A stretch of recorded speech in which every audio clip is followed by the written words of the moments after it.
Hello everyone, I'm back again to talk about, well, a new game that has come out from a company which I have over the years played their games, and I have to say that the other two games I've played by them have been wonderful.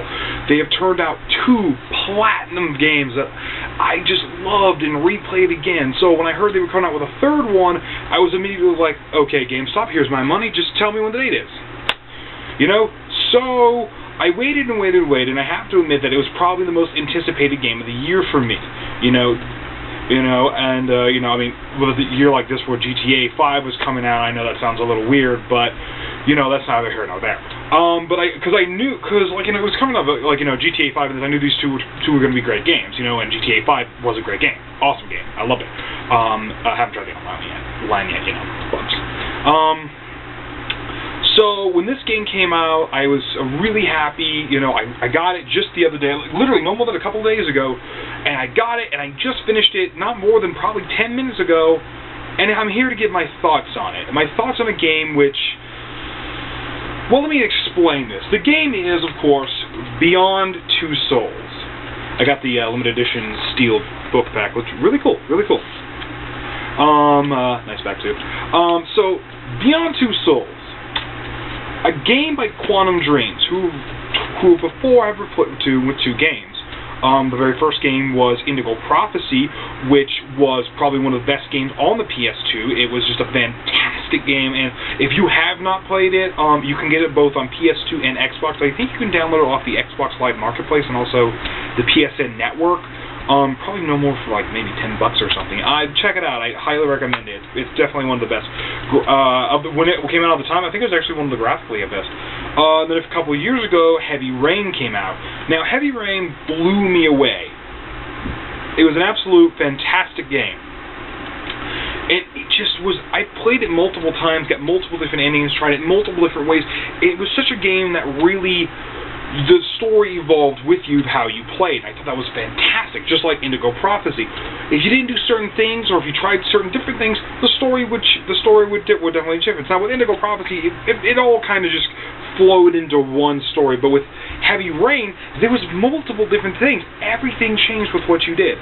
So when Beyond Two Souls came out, I thought it was going to be like Heavy Rain, difference in story. Well. Day of, I had before this, I had done this. I decided, okay, with Heavy Rain, outside of just a little, there's just certain things I didn't pay much attention to because I wanted to go in as blind as possible. And with the exception of a few things with Beyond Two Souls, I did the exact same thing, went on as blind as possible. And so day of, IGN released their, people were releasing their reviews, and I decided, okay, I'll check out one review, and I decided to check out IGN's, because it was on the app of my phone. And now IGN reviews, they can always be hit or miss. You never know. Sometimes they can give good games, bad reviews, and great games, semi-reviews. Great reviews. It varies. IGN's kind of a floppy with that, but sometimes they can give games the right review. So.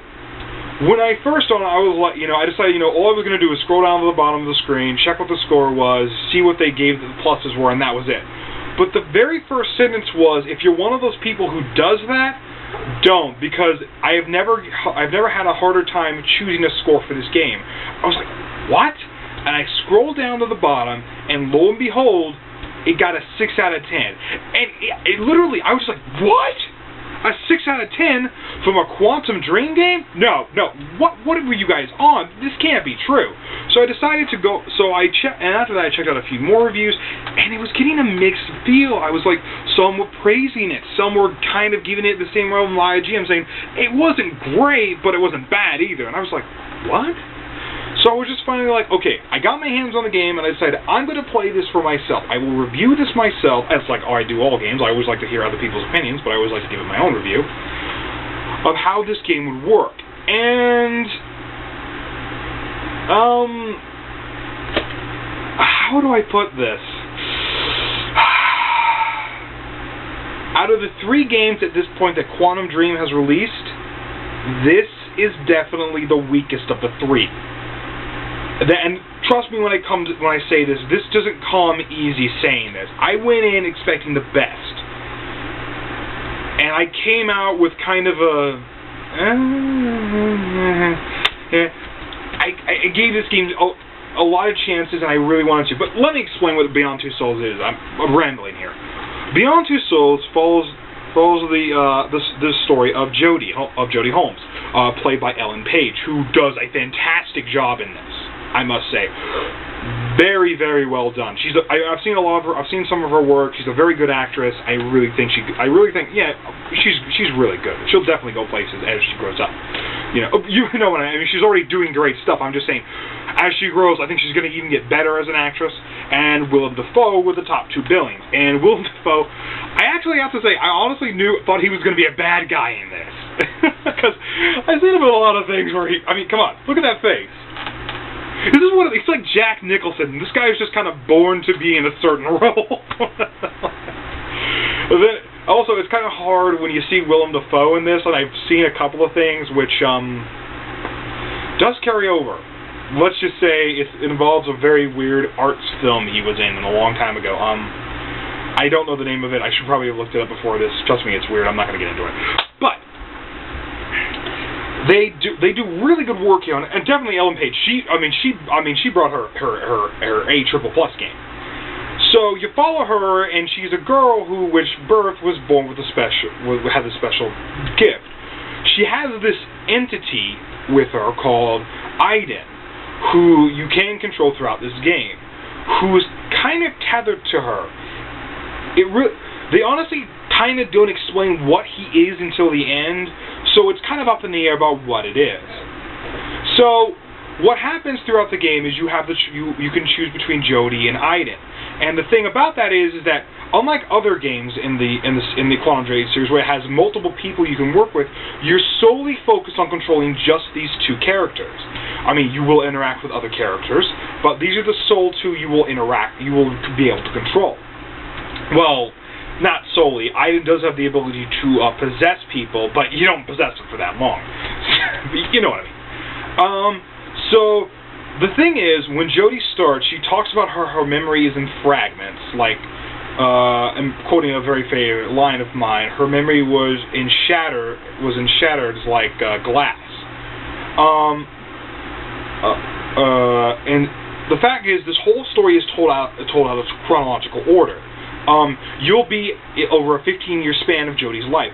1 minute you'll be a kid. Next thing you'll be like this rebellious teenager. Next she'll be going through her CIA training. Next she's on the run from the CIA. It's all over the place, and it does kind of. At first I thought this was kind of cool, but after a while it did kind of get a little bit annoying. There were certain parts of the game where, like, you're only in it for so long, and there are certain things I would have liked to know more about, but it doesn't tell you. And it kind of actually leaves a few things hanging here and there. There's this one part very early on in the game where she goes to this dinner party, and it's like she's doing this espionage mission with Aiden, that he's like phasing through walls and all this. He can do that. I'll get into a little bit of what Aiden is later. And she like gets this psychic link, writes down these notes through him, and this girl comes in, takes these notes, and then says she can't help you, and she walks out the door. And we never figure out what the hell that was about. It felt more like a training tutorial for Aiden, but it was just like this really weird part of the story. And there's a lot of this in here. A lot of things which you kind of wonder what the hell happened, but they never go into. That's the weird thing about this story, too. It starts out really good. It starts out, you go into this and you wondering what's going on, what is this connection between Jodie and Aiden, what is she about, and what is she being hunted for by the CIA,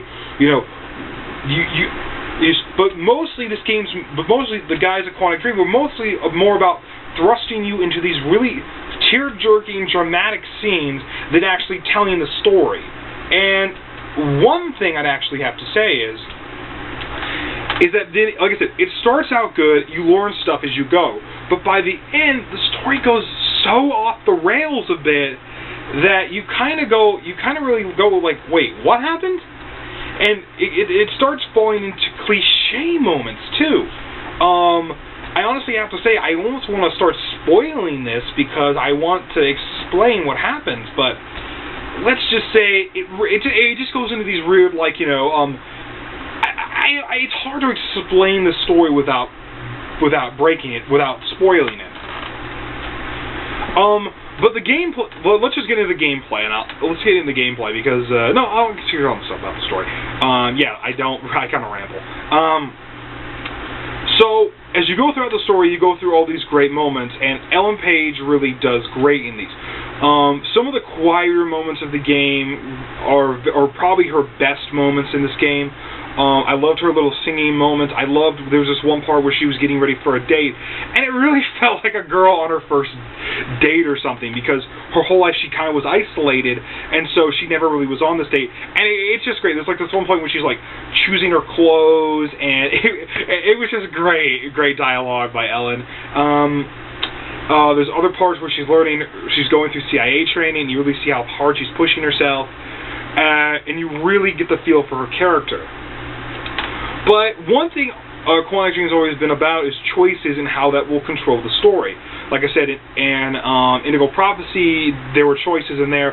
In Heavy Rain, choices in there really meant a lot. Like, one screw-up could totally change the story. I remember this one point where actually I lost a crucial piece of evidence because I accidentally mispressed a button, and I had to get saved by another character at that point. And, like, you know, it actually made me kind of get the semi-good ending at that point. It was really, it really cost me. And, but here, the story is very linear. There are choices in this game, but none of them will actually really affect. Other than maybe a couple of choices at the ending will affect what the ending is going to be. Other than that, almost all the choices are going to lead you down the same path no matter what. Which actually gets into the gameplay here. Back in like Heavy Rain and in Indigo Prophecy, there were quick time events. In Indigo Prophecy, it was like choosing a series of buttons and like moving the analog stick in a certain way will get you. The scene will play out, but if you do it right, you'll succeed. In Heavy Rain, it was just quick time events like, you know, press triangle now, press R1 now, press this one now, ow, that kind of thing. And if you messed up, it really did impact the story. Like it was like I said. There were some times where there was one part at the end of Heavy Rain where I didn't get what was her name? Madison Page to get help. Was it Nathan? It's been a while since I played Heavy Rain. I don't know all the characters off the top of my head right now. To help the father of the game, and I screwed it up, and he ended up getting killed. And I also lost the FBI agent because I screwed up a button thing because it came too fast. I was like, oh, no. And he died. And I was like, you know, it's like stuff like that. And it happened throughout the story. Certain things I didn't do or did change the story. Here, that doesn't work. It all just linear the same. It doesn't matter what happens. There are quick time event fights are now put into these slow-mo motions. Ellen will be like this. She'll slow-mo a punch, and you have to push the right trigger to make sure she does it. Like, you know, if she's dodging left, you got to push the right trigger to dodge left, or right, or duck, or hit, or something. The problem with this is that this is one of the weakest parts of the gameplay, especially in the combat, and because sometimes it's hard to read what she's gonna do, and you end up screwing up. Like there's like this one part. She's going to kick. Oh, she's going to kick him in the nuts. Press up. No, she's supposed to kick to the left. Dodge here. No, wait, I thought I was supposed to go left. You'll have a lot of these in the game, but the worst part is that it doesn't matter. While in other games it did matter if you screwed up or not, here it doesn't. What will happen? It doesn't matter what happens. She'll come out fine on the other side. So it's just kind of like, why does it matter? What happened to this when it mattered? I mean, like, again, Heavy Rain, Indigo Prophecy. I screwed up. I was penalized for it. Here, it's screwed up. It's like, you're okay. You're okay. Item will save you, or something will happen. And it's kind of like, well, then what's the problem here? What's the point? What happened to the choices? I mean, don't give me choices and then give me no outcomes for them, other than maybe, again, there's a couple of things in this whole game, and that's really at the end. So it's kind of like, it's really odd. It really felt like again, what Quantic Dream's good at is making a really good interactive movie where it does change the outcome, but here it really just felt like I was just kind of watching a movie and only changing a couple of things. I honestly have to say, it really blew me away that they kind of took this weird step backwards. And again, like I said, the ending parts of the game, the second half, really got weird. It really did. Like, there's this one part where she ends up with these Navajo Indians on this farm, and they also call forth these entities from this place called the Infraworld, which we never truly figure out what this place is, other than it's just kind of this, again, I don't want to spoil it, it's just kind of like this other world, but then they talk about like it's the afterlife, and maybe we'll get explained to it later, because at the end of this game, by the way, this isn't a spoiler, it hints at it's not just hinting at a sequel, it's kind of saying like, yeah, there's most likely going to be a sequel, although with all the mixed reviews going on right now, I don't know if Quantum Dream will ever even make the sequel to this, if this will just kind of be like this one and done, because, like, they talk, you see, in the first half of the game, they figure out how to bring these creatures from this other place called the Infraworld over with this thing called a condenser, and later these Navajos were Indians way back when were able to do it over with chanting and spiritualness, and while at the end of the game this does kind of explain it, it's still kind of a what? I don't get it. I better stop here because I'm really rambling at this point. It's really hard. Let me just sum this up. I went into this game expecting a masterpiece, just like Heavy Rain and Indigo Prophecy were. And what I got was this kind of okay game. It's not a bad game. It truly isn't. But at the same time, it's not a great game either. It's really in the middle. If I honestly had to give this game a score, and this is really hard to give, I have to give this game a 7 out of 10. It's a very average, it's not an average game, I shouldn't say that. It's a good game. But I think Quantum Dream sort of really looked over the script and kind of panned that out, because it just gets all over the place. Sometimes they'll just drop, like I said, the whole latter half of the game, they just drop this whole new plot on you,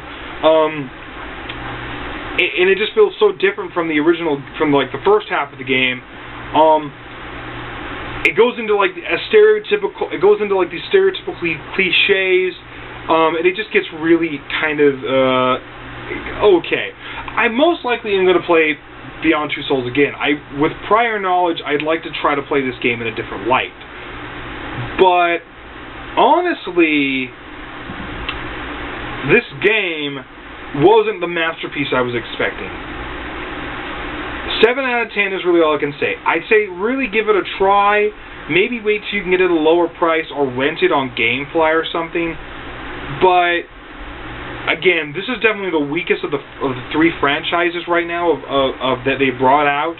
Again, they really hinted big at a sequel. I don't know where they're going to go with this. It'll be interesting to see. At least there's probably going to be DLC content. Hell, they may DLC the sequel if it doesn't go out that bad. So that's really honestly I have to say. I know I rambled and I didn't really talk too much about it, but it's hard not to spoil this game. But honestly, I have to say, it's a 7 out of 10. It's not great, but it's not bad either. It's definitely just a good game. I hope you enjoyed this.